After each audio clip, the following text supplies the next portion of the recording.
So, Strevs, a dramatic cup tie, a good one for the neutral, I suppose. But what are your thoughts after that draw?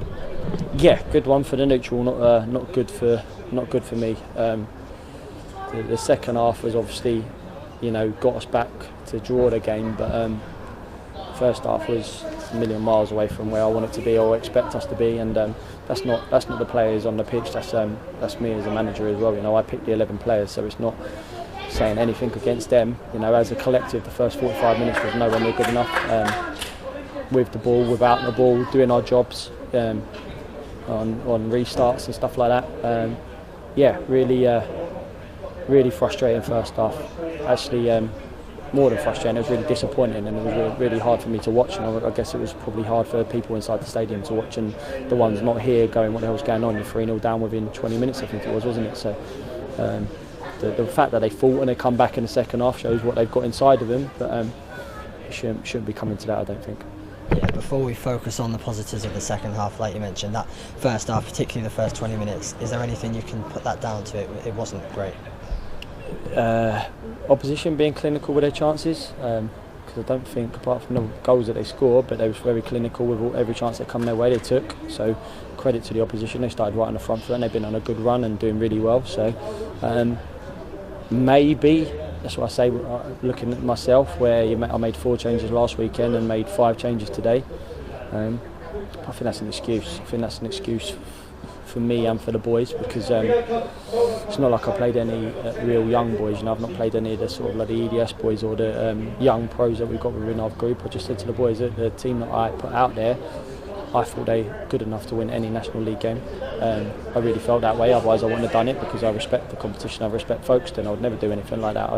That's not my style as a manager, but clearly it wasn't right first half. The words that we say at half time are words, but then boys, same people, no changing in personnel, completely changed the shift of the game in the second half. And then yes, you make changes as the game goes on, because you have to, because you're chasing it to try and get the next goal. But to get to 3-2, and I could have kept it how it was the same people, same personnel, no different tactics, no words, or like a manager says, no, that's just the same people. So I really got to analyse the first 45 minutes. I know I have my thoughts on it right now, but it sets up a real tough game on Tuesday night. It'll be a tough game, and one that we obviously hadn't planned for, but we're going to go and try to win the game on Tuesday.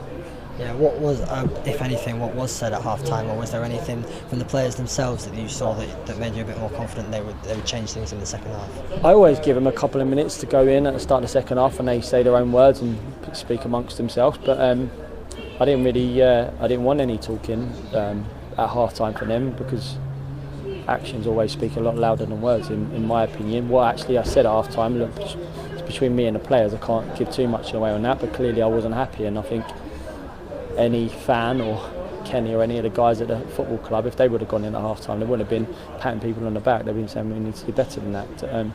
But yeah, just to it's up to them now, the second half. It's either feel sorry for yourself, think everything's going wrong, playing poorly, getting punished every mistake you make, or do you want to try and turn the game around and be positive and do what I know you can do? And they did, second half, they really did. Vinny got a lot higher and got crosses in, Smarty did as well, he had a real good second half. And it was hard for people like Smarty and Jake and them lads, because they haven't played as much lately, so they was tiring at the end and cramping, but you want to keep them on because they're impact players. You don't want to take Jake Hesker when you need a goal, you don't want to take Smarty off when you're trying to create something, because how positive they are. But yeah, look, we're still in the hat, that's a massive positive, but I'm always brutally honest with the players. I'm always honest with you guys. I'm obviously not happy right now, but we're still in the hat come Monday, and we've got the chance to hopefully put it right on Tuesday.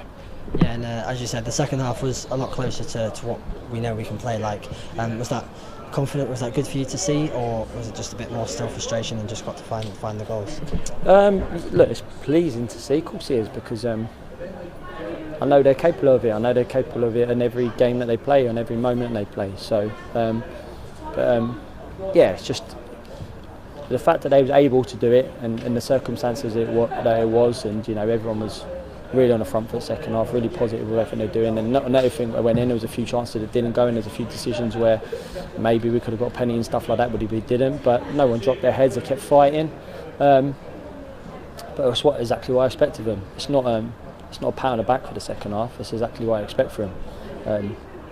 they're good enough to players to play like that. So they shouldn't play like the way they did first half. They should play how they did second half, and I should get things right, picking the team, tactics, all the bits and pieces that go with it. Because I always say it's not the 11 players on the pitch or the team that's picked or the people sitting on the bench. You know, it's me and them. I'm never critical of the boys. I'm not critical of myself. You know, like I said, I'm not. Hopefully, no one thinks I've disrespected the competition or the team that I picked. So I needed to get it better and do it better. So I look at me before I look at the boys. Yeah, and as you said, so now it's a maybe unplanned Tuesday night trip to them. Are there going to be any changes, or is it a bit of more focus on getting the job done? I'll just have to see how the next couple of days go. But yeah, look, I rested 5 or 6 players today, maybe. It was unexpected to be going there on a Tuesday night, so backfired, because usually if we get the job done in 90 minutes today, then we've got a 3 week leading into Altrincham. But I've just gone in and looked at my phone in there, and there's plenty of teams in our division and the one below that have fell foul today and gone out. And we haven't done that. We go have another opportunity on Tuesday night now, and it'll be a tough game, because they're a good team, and a lot of respect. Speaking to their manager before, I've been the manager 3 years. I think he's been the manager over 30 years. So look, it's going to be a tough tie. Yes, we'll probably make changes, but they might have to as well, because of the nature of the game, and some of their boys were flat out at the end, like our boys was as well. So yeah, we just got to get ready for Tuesday night now. Be thankful that we're still in the cup, because that's how I feel right now. Thankful we're still in the cup for the draw Monday morning, afternoon, whenever it is. But know, and 100% know, that we can't play like we did the first 45 minutes in the FA Cup, League, FA Trophy, Hampshire Senior Cup. We can't play like that again. We can't, with the ball, without the ball, everything. We've got to be much better than that. And I say we, because that's me and the boys, and that's what we've got to do Monday leading into Tuesday, and they're more than capable of it, because they showed it in the second half. And last one, are there any words you've got for the fans? Obviously they were disappointed in the first half, but they did get behind the boys in the comeback in the second half. Yeah, anyone that booed or had a moan at half time, 100%. I've always said that being a player here and being a manager here, sometimes it's quiet, sometimes it is, but I want them to get right behind the boys, but I also want them, when they're not happy with me or happy with the team, I want them to let us know, because that's football. The best supported teams in the country, if you're not playing well, your fans let you know, because they support you, good and bad. But the fact that they let us know at half time, and rightly to do so, and then got behind the boys, just shows the type of fans I want to see, because it's having a go, so I know you've got to be better than that, but we're not going to hammer you the second half. We're going to get behind you to try and spur you on to do better, and that's what you want as a manager and what you want as a player. Always, any criticism you take from fans as a player, I took that as coming in, I've got to be better, and thankfully for me, that's what the boys did at half time leading into the second half.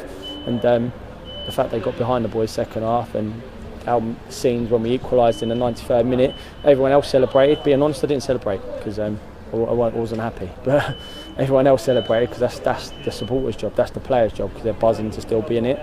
I was still thinking about other things, but it's going to be tough Tuesday night. Hopefully we can take some fans down there. I'll really appreciate it if they come, because I know it's not round the corner. Really appreciate if they can come here and support them on Tuesday night, because I'm sure their fans are going to get right behind them. I was talking about it before, up in the field, I think they had 900 fans at their last game.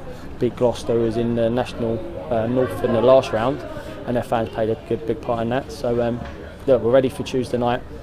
Thank the fans for getting behind the boys second half, and wholeheartedly support them, the ones that had a go at me and booed first half, because I deserved it. So yeah, hopefully come next Saturday they'll be right behind the boys again. I'm sure they will be.